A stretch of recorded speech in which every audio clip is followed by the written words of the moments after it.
Okay, now let's pause on this international sports and talk about what is happening in Nigeria right now, especially with the release of fund to different leagues across Nigeria by the Nigeria Football Federation. $2 million it was, and of course, it will be converted to naira. And the Super Falcons, they had their own.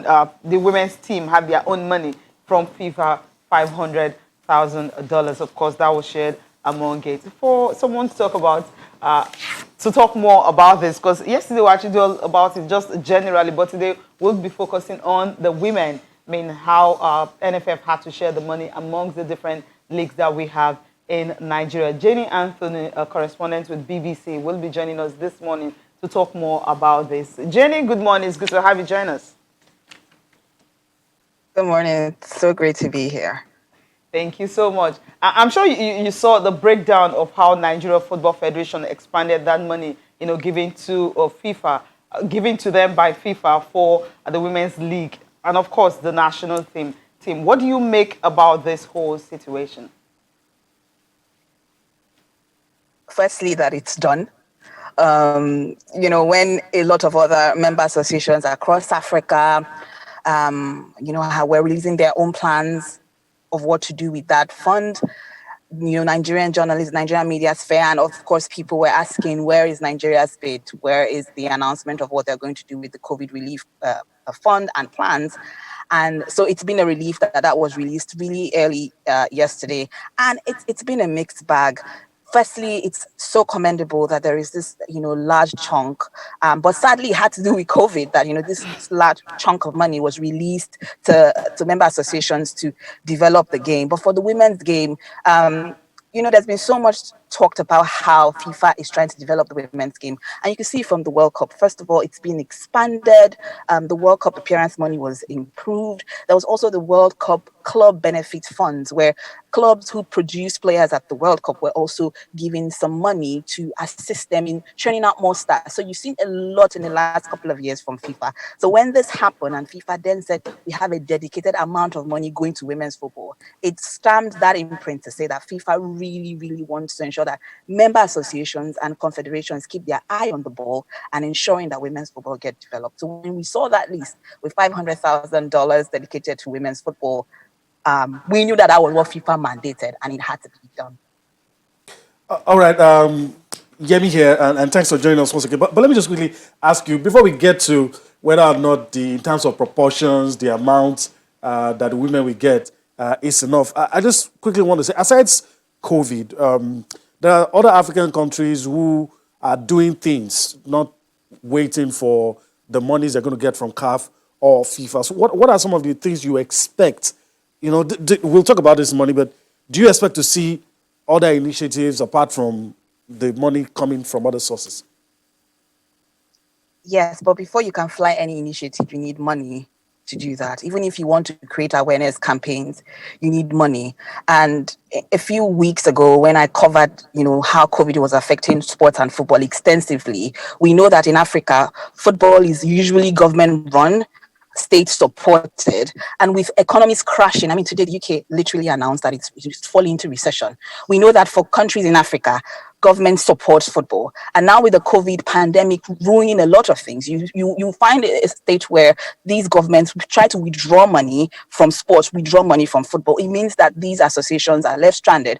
So besides money coming in to push those initiatives, it was expected that there will continue to be development programs, campaigns and awareness, media and publicity. There are a lot of women that we know play football. I do a lot of grassroots reporting where young girls don't even know what football is. Like, they see it, but they're not even interested in becoming the next Falcons or being part of the women's football setup. So those initiatives, especially awareness and campaigns and all those youth tournaments, like what was announced, the under 15, which is the most important things, going to high school, secondary schools to get those girls to play football. So those initiatives were important, but we needed money to propel them. Interesting. I mean, we're talking about money. We'll go back to that again. We understand that FIFA specifically said that the $500,000 is for the women, and they say additional money. Now, CAF also gives some money to the Nigerian Football Federation. You also have another one coming from sponsors and all that. Don't you think maybe Nigerian Football Federation should have just taken something out of those monies from CAF and sponsors and try to add it to what a FIFA are already giving them, especially when they keep saying that they want to develop the women's game? That's the conversation. If you go back and read the communique, I did that a lot of times, where it was specific in brackets to say $500,000 FIFA's mandated fund for women. So that we are clear, it's not as if there was a money and NFF said, we are going to exactly give 500,000. It was in bracket that FIFA mandated this. So the feeling amongst a lot of people is, if FIFA mandated you to say you have to use this money, $300,000 came from CAF, and if I read correctly, it says to support its member federations. We know that there's a CAF Women's Champions League, excuse me, that is starting this year. If FIFA had released money for women's development, CAF are starting their own initiative of women's development by creating a Champions League. Most people think that CAF's income or relief to its member federations should have also been stated in the breakdown. I did try to reach out to officials to ask why that wasn't added, or is there another trench of income coming from CAF that could help the associations? And I'm yet to get a response for that. But a lot of people aren't exactly happy that it was FIFA. Bam, $500,000, and that's it. That there wasn't extra money, because sponsors also sponsor. They are also giving the federation as well as the member, the confederation as well. So people aren't exactly asking the right questions, and I believe in a matter of time, the NFF officials should come out and will come out to address that part, because as long as that keeps hanging above, you wouldn't exactly feel very comfortable that they're really, really looking towards developing in its entirety women's football in Nigeria. Especially looking at the fact that the projects they've actually rolled out for the women's game, it seems if FIFA money hadn't come, they wouldn't have any of this thing actually come in the way of women's football. That's what it's looking like right now. It seems they didn't really have any budget for the women's game at all for this year. That is quite debatable. We are not aware of that. Speaking to officials a few weeks back, they might have had, like I mentioned, they might have had a lot of plans, but it might not have been as wide scale and as announced and as publicized as this without the funding. Remember, not just the FIFA funding. The women's team, national team, didn't even have a coach. So we also knew that money from the FIFA's World Cup came in, and the NFF president at the time mentioned that a percentage of the money that Nigeria got from the Women's World Cup will go into getting a coach for the national team. And that's just the national team. The Women's League were absolutely struggling. They had no sponsor, and they were waiting for some funding from the NFF, which still has to go through the federal government subventions and all of that. So at the moment, we are actually happy that FIFA has come to sort of give its association wiggle room. We don't know if the scale of the development programs that NFF would have wanted to do would have gone ahead without the funds. We don't know that. I know that the ideas are there, but are there the funds to implement them? And is there the willingness to implement them on a large scale? Those are questions that we're hoping, in the long run could be answered definitely. All right, let me just quickly put this across to you as well. We've seen the proposed distribution plan, and since we're still talking about the ladies here, is there anything you feel is left out? Any area that is not covered, or you think the plan to spend that money is all encompassing? I think the face of it is all encompassing. There are little bits and bobs here and there. We saw for South Africa women's national team, even going for the Nations Cup, we saw that part of their team, and I speak to a lot of the players and the officials, part of their team had, video technology, scouting reports, the new wave of football to improve the game in its entirety. That wasn't specifically stated in the disbursement because, Liverpool won a league with a throwing specialist. Football is taking a different form. There are ways of the games that are being put in to improve it. I didn't see those cut and plain in the disbursement list, but I think we already lacked the basics. The Women's Football Administration, hiring of staff, that was important for me because tomorrow you can go and try to get some statistics or some things from the Women's Football Department and they're unavailable because, there aren't enough staff or, the propensity to work isn't there. So those basics is when you have those basics, which were absolutely lacking. I think those were covered. The larger scale of how to develop women's football coaching and styles and techniques, I think it was the umbrella cover.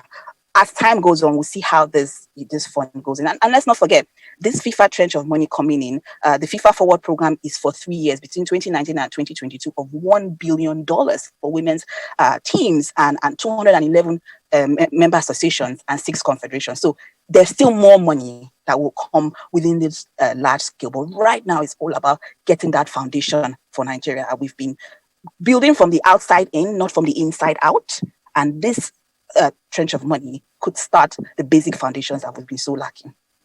All right, let's talk about the grassroots. You said something that I was thinking over, talking about speaking to young girls who probably have some sort of apathy or probably don't know too much about the game, see it being played, but don't aspire to much for the game. What do you think needs to be done? You know, we're now talking about money.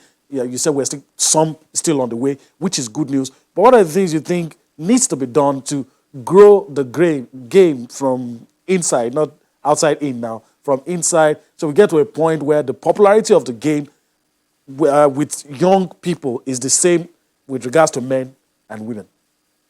That's such a great question, because when I was growing up, and Cecilia also knows that, like, we knew Falcons players. We knew who they were. We were inspired by them. We felt like if they could do what they were doing, we could do absolutely anything. Right now, a large chunk of young girls don't even know who the assistants of this world, is. And that is very heartbreaking, because that is not the same. That's what developed women's football, where the next generation wanted to exactly pick up from the other generation. So right about now, in doing all of this work, the most important thing is awareness. Young girls do know football. They follow the Premier League. They follow their parents and their brothers and their friends and the craziness. Some of them actually do like football, but they don't see it as a career opportunity because the awareness is not there, and it's not attractive. You hear every day that players are being owed. There are clubs in Nigeria that players are being owed. Clubs are being owed for months.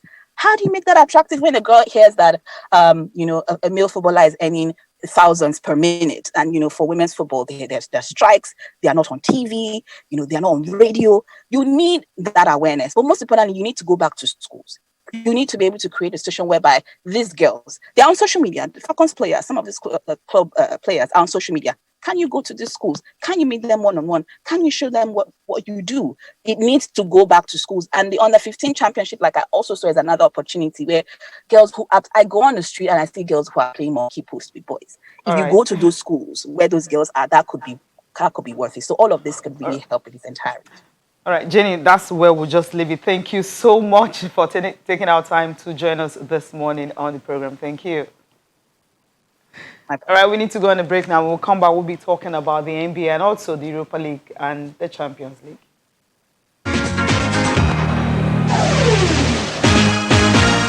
Yeah, welcome back. All right, we have a guest in the studio, Azu. It's been a while. How have you been? I'm fine. Nice to be here, as always. It's been a while. And COVID enforced.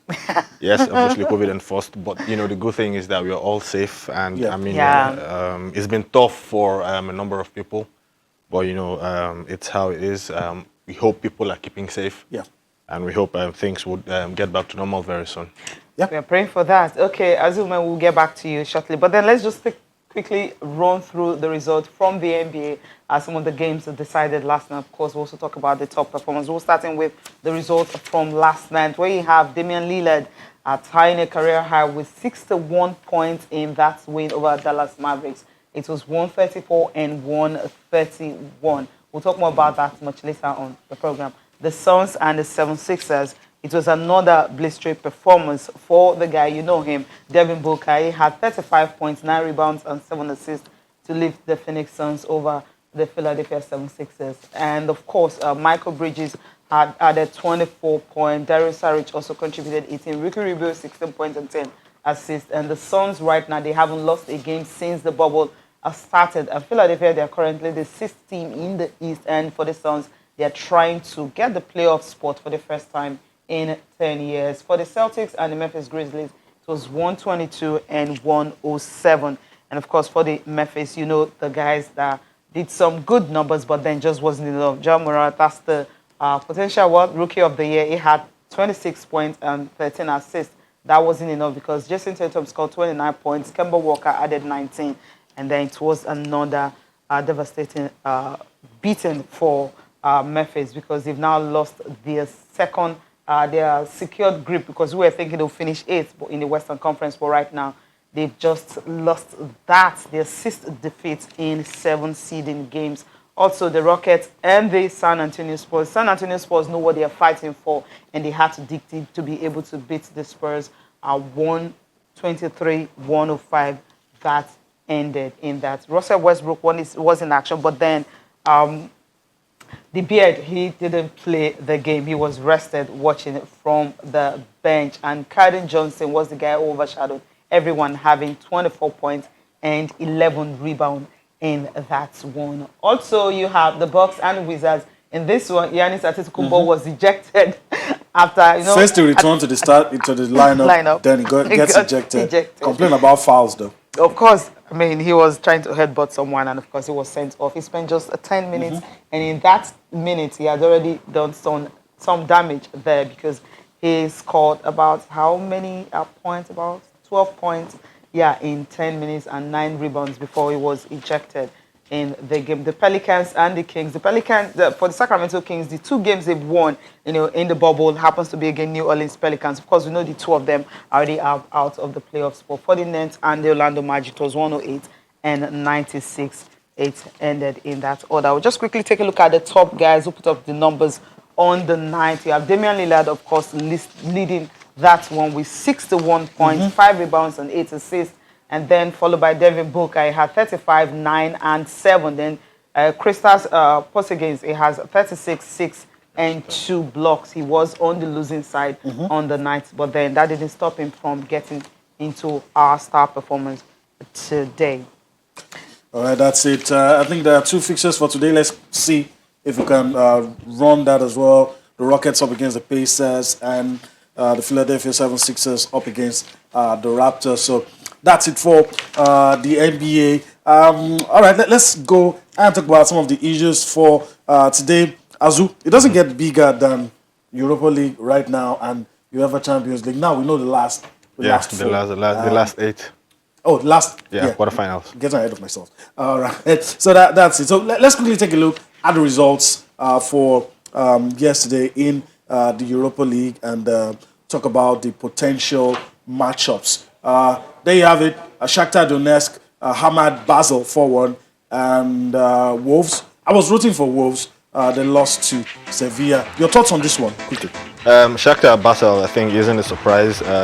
You'd expect Shakhtar to get the business done against Basel. I think, when it comes to Europe, they actually have a lot more pedigree than Basel. For Wolves, it was always going to be very difficult against Sevilla. Sevilla are Europa League specialists. In fact, whenever they've gotten to the quarterfinals in this iteration of the tournament, they've actually gone ahead to win. For Wolves, it's been a very long season. Over 13 months. Played about 17 games, and when you look at the game in itself, they actually didn't do enough to win. And they had that opportunity, the early penalty from Jimenez, very uncharacteristically of him, missing it. He was hesitant in taking that shot, and from then on it was just Sevilla all through. They could have held on a little bit, got undone at the set piece 2 minutes to the end, and their very long odyssey in Europe comes to an end.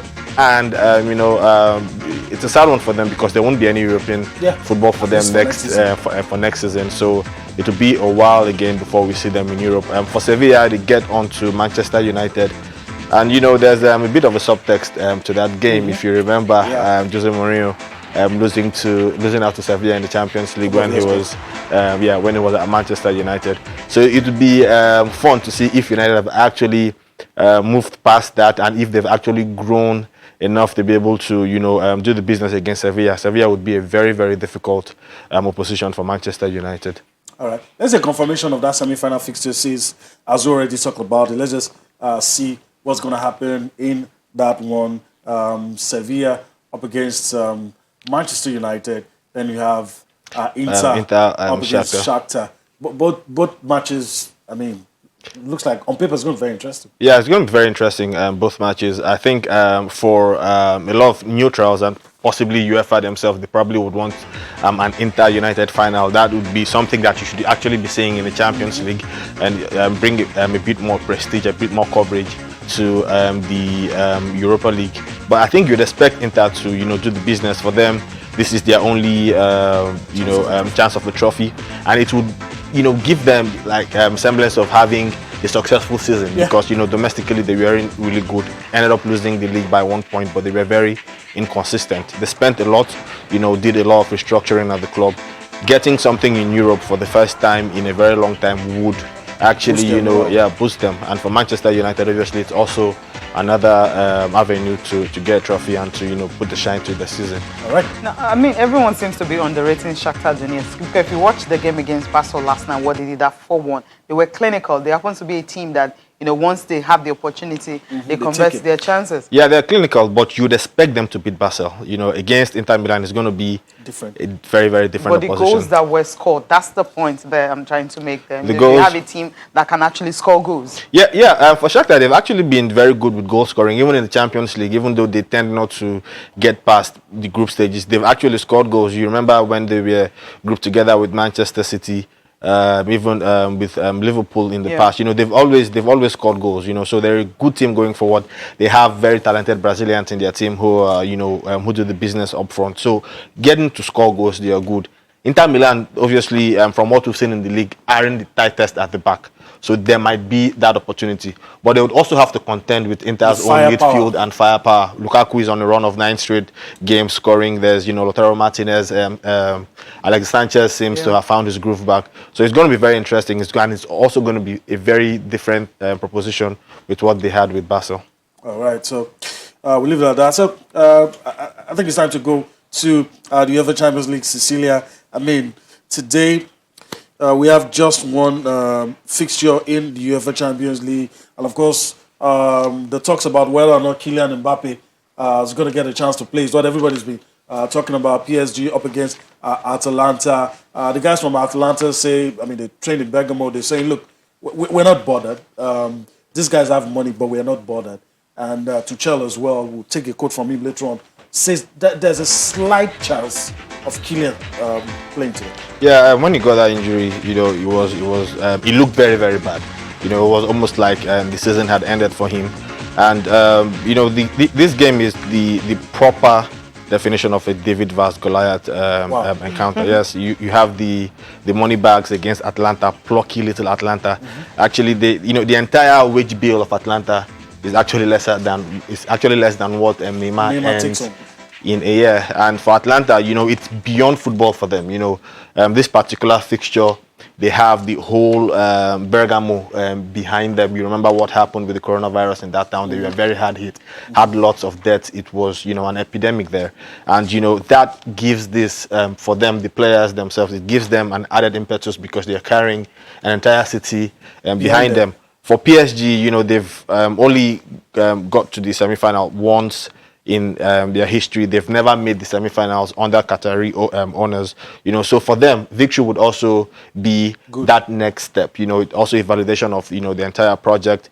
They're a little bit more tighter now. They look like a proper team in Europe. In the past, they've been a bit flaky. They've fallen at the very, very slight, the slightest suggestion of a hard opposition. Yes, they haven't. Do you think, they haven't like been very good. Do you think, like some say, that this isn't they've had the luck of the draw? I don't know. I'm just throwing that in. The luck of the. I think they played Real in the group stages and they acquitted themselves very well. And I wouldn't say they have. In competitions like this, you beat who's placed in front of you, right? And against Atlanta, they actually are not going to have it easy with the way this Atlanta team plays. Obviously, they will miss Joseph Ilicic. He wouldn't play. He had some personal problems, and so that might actually affect them. But I think this would be a very difficult game for PSG, and I wouldn't be surprised to see Atlanta triumph at the end of the day. Okay, all right. Let's take a quote from the coach of PSG, Thomas Tuchel, talking about how talented the Atalanta teams are, especially the players, knowing that they can score goals. And he said that they have a unique playing style, It's almost one-on-one across the pitch. They will attack against 7 players from the opposing team. As I said, it's a unique style. It's complicated and tough playing them. They score many, many goals. It's a huge challenge, but we can always create opportunities. We have to play a good game. Only that they can defeat them, if they can. Talk about respecting your opponent. Yeah, no, it has to be realistic because with what Atlanta has shown, if you look at their last 2 games in the league, maybe you would think that, you know, the goals have dried up a little bit. But, you know, with the way they press, like they press, like they're one of the best sides when it comes to pressing across the 5 leagues, the top 5 leagues in Europe. They press very, very well. Look at the game against Valencia in the round of 16, for instance. The second leg, Illicit scored all 4 goals. And against that aging, if you have a Thiago Silva, for instance, or a Kipembe, how would they cope with that press? You know, and then their outlet for PSG, even if Mbappe is going to play, he probably wouldn't be fit. You know, so they actually are at a slight disadvantage. So dealing with that press would be the key to PSG being able to survive. If they can't deal with it, they are going to concede and they will lose. All right. So let's also take, for sake of balance anyway, let's also take a quote from Gianpiero Gasperini, the Atlanta manager. This is what he has to say. He says, personally, I would have preferred for us to play 2 matches because we're playing a team we've never played before, so we have nothing to compare it with. Plus, historically, we have always done better in the second match. It happened with Dynamo Kiev. It happened with Shakhtar Donetsk. It happened with Manchester City. We'll have to play well from the start and try to show off our skills if we want a good outcome. We've got the skills to score. Yeah, it's one of, you know, so like there wouldn't be another chance to correct your mistakes, right? So you have to get it right from the start. So you have to get it right from the start, you know, and that would be a challenge, but also be a challenge too for PSG, you know. So it's the same situation for both of them. But obviously PSG have played 2 one-off matches in the cups, and so they maybe have a bit more about them in terms of game management, in terms of knowing how to navigate, you know, one-off ties. But, you know, on a very good day, if Atlanta go in there and play where they would cause a lot of problems. And if I were Gasperini, I wouldn't be scared. Okay. I mean, I'm just expecting lots of goals. I just want to enjoy a good game, and hopefully Mbappe plays and Neymar plays, and when these guys are playing, obviously. So that was the thought, you know, that, you know, like maybe 4 weeks ago you'd be looking at this game to produce goals, but what we've seen of PSG the last 2 games and what we've seen of Atlanta the last 2 games, suddenly it looks like the goals have dried up. Yeah, Atlanta. I mean, we're thinking they will be able to get into that 100 goals a season for Italian Serie A, but they couldn't get up to that. Okay, let's leave the Champions League now and go to South Africa. South African League have actually started, and the fans are staying at home. They were just watching from the comfort of their home because they cannot go to the stadium, and some of them are really not happy about that. But then, as everyone is saying, it's actually safe. You know, it's better for you to be safe than sorry. Health is uppermost. We know South African League, they decided that what they're going to do is the fact that they'll be in a bubble, you know, just like you have the NBA and other Gauteng Cups where you have the epicenter, and there was just this debate about should you go ahead in the league, you know, when, you know, the whole country is actually suffering. But they have a reason for that. They say because of the economy and all that, they want things to return to normal so that people will have something to watch at home while they are sitting down and not going out. Yeah, so it's an economic concern for them, but football also plays a role beyond, you know, simple economics. You know, mental health. Yeah, mental health. It's something that gives hope. It's something that takes pain. It's something that, you know, takes away from reality. Something that you can get lost into. But there's also the business concern. And again, you know, this is what, you know, a lot of people have been talking about if you are an ongoing business concern, if you have value that you add. Yeah. You know, beyond being a recreational something, you add value, you add economic value, then, you know, the government would look for a way to ensure that you get back into business. And, you know, you can contrast that with what we have domestically here, and people will say you have to wait for the government. But if you actually provide value, there would be a way, they would look for a way, either a bubble somehow to just get back and get things going. And for South Africa, it I mean, shows you how important the PSL is to the economy. All right. Okay. Let's leave the South African League now. Quickly talk about Scottish League. What's happening in Scotland? Celtic and Aberdeen's game this weekend is being postponed because the First Minister, Nicola Sturgeon, said that the players have actually breached that quarantine rule. Now, a particular player, Celtic defender Bolingoli, he's 25. He played in the 1-1 draw against Kilmarnock on Sunday without quarantine after returning from Spain. He actually traveled to Spain without informing the club, but he apologized for his errors. But then the damage has been done. Yeah, I mean, it was unbelievably stupid. Incredibly daft move. You're entrusted with a certain level of responsibility, and for a professional footballer, knowing exactly what is at stake, knowing how people die, knowing that Spain is actually dealing with another round of outbreaks. It's just sheer responsibility. It's almost criminal. And I watched Sturgeon yesterday. She was really angry, and he's jeopardized the entire league. And obviously she's giving Scottish football a yellow card. Yeah. If it happens again, I'll cancel everything. Yeah, so it tells you the enormity of the responsibility that has been placed on these players. They have a responsibility not just to themselves and their families, but to their teammates and to the wider league. Okay. To at least keep that quarantine and be sensible. All right, be sensible. That's what they need to do. But we need to go on a break now. We'll come back. We'll be listening to her talking about how upset she is that someone had to break the rules that were stated down.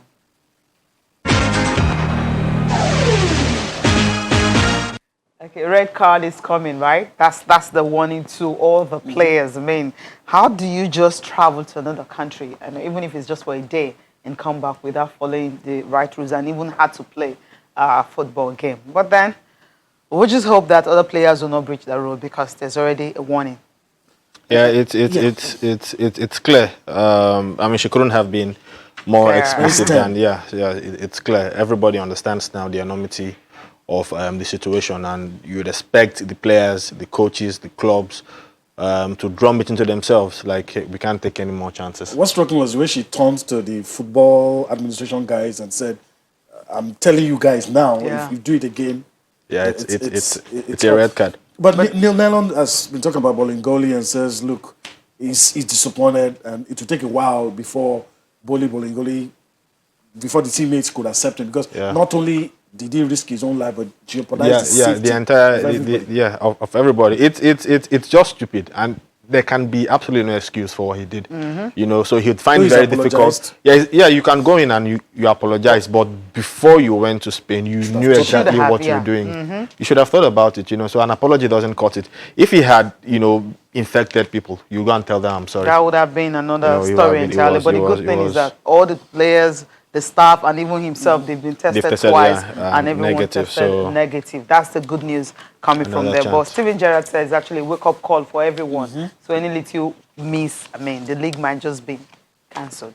Okay, let's go to golf. Talk about Georgia Oboh. Tomorrow she will be teeing off at the Ladies Scottish Open, and this young lady at 19, she is really excited that she was one of those players that were able to get, that special invite to participate in this tournament. So she's been training, preparing, just getting ready to tee off at tomorrow. And of course, it's been a good thing for her, just knowing that whatever she's going to achieve here, is going to be a remarkable one for the 19-year-old.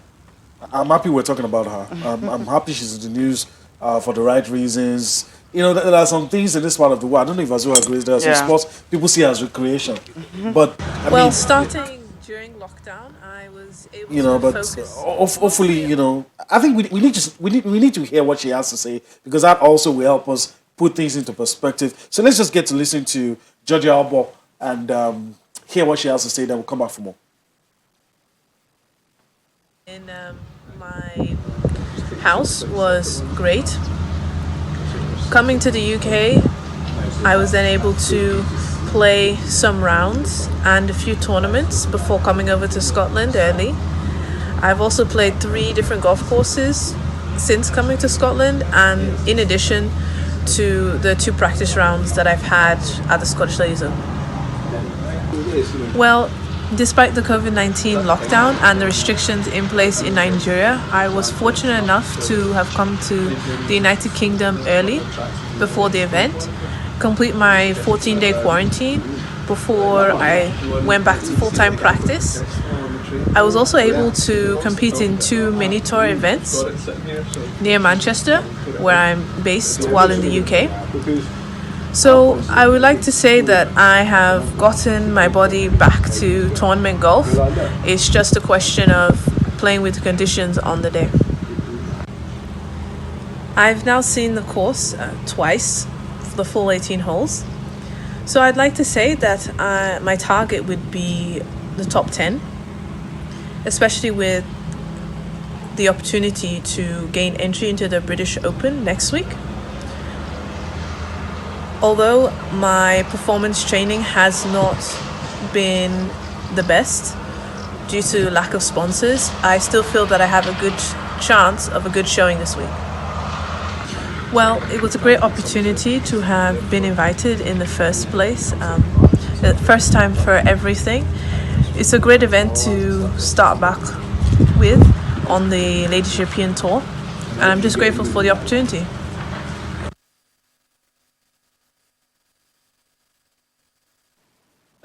It's a good opportunity for her, definitely. Talking about trying to finish in the top 10. I mean, yeah. And it's great. She mentioned one of the obstacles that she's had to face, and exposure like this would I think help her create that leverage she needs to get the sponsors that she needs. It's fantastic at 19 years old getting exposed on the global scene to some of the best players in the world, and it would obviously help aid in her development. And also we could see a player in the top 10 in maybe the next 5-6 years. Golf is a really difficult sport to break into. It requires plenty of finance. It requires a specific set of skills. Okay. And for a 19-year-old, I mean, just add back to what Janine was saying about the exposure and the foundation for women footballers. So things like this for a teenager, I think is fantastic. All right. So we'll go to the papers. Let's see how far we can go. Let's start with Sporting Life. Okay, Sporting Life here. It's all about the Champions League, and of course, and also this one. I'll just take this one. Liverpool offer Chukwueze again. I mean, this is a good one if it's going to happen. Yes, if it's going to happen, it's a good one. Well, you have to ask, would it be the best move for him at this stage in his career? A lot of people already speculate might have Kubo, might affect him. I don't know. Yeah, I mean, obviously, Chukwueze didn't hit the heights he did in his debut season, and when you look at his game, there's still a lot of improvement that he requires. I would say that, being at Villarreal, where he is more or less guaranteed playing time, would, suit him and aid his development at this point in time. All right, so let's see complete sports, and I'll just take a story like Cecilia did. Fenerbahce plots €12 million loan move for Iheanacho. Your thoughts on that? There are other men, but let's just stick with the Kelechi. With Iheanacho, I mean, I think with what Rogers has shown, he's not exactly in, the first team plans. He would play, but at Fenerbahce, he gets the run in, minutes that he requires. Obviously it's a step down when you consider Leicester to Fenerbahce, but if he requires playing time, if he wants to regain that feeling of constant scoring, he can still decide to stay back and fight for his chance, because obviously in the Premier League, it offers him a better leverage. With Rogers too, also offers him a better level of coaching. All right. Okay. Last one for review. Yeah. No, we'll just take the tweet. Okay. The tweets. Don't have time for that last paper. We'll just take a tweet. Just take two. Then before we close up, we are running out of time. Bayo says, according to Bayo, he sent us this one. He said it is obvious from the plan that female football is not the focus of NFF. If FIFA had not mandated that $500,000 be used specifically for the women, how much did we plan to use for this purpose? Okay. And Subom Jonathan said, good morning. I see Sevilla and Inter Milan in the final of Europa League. My prediction for today's Champions League match is 2-2. So what happened after that? All right. I don't know. Come on, there's no second leg, remember? Sevilla, that's Thank you so much. In a few seconds, you think that can happen? Yeah, it can happen. It can happen. I think United struggle with teams that press, and with Sevilla, I think they would have their hands full. So United shock everyone. Okay. All right. Azul, I want to thank you for your time on the show. Yeah, it's always nice being here. Yeah, always. Same here as well. Thank you very much. Hopefully we'll do this some other time. Yeah. All right. So thanks for allowing us to be a part of your day. We enjoy doing this, and we'll be back here again tomorrow. I'm Yemi Adebayo. Bye-bye now. I'm Cecilia Oboh. Thanks for watching.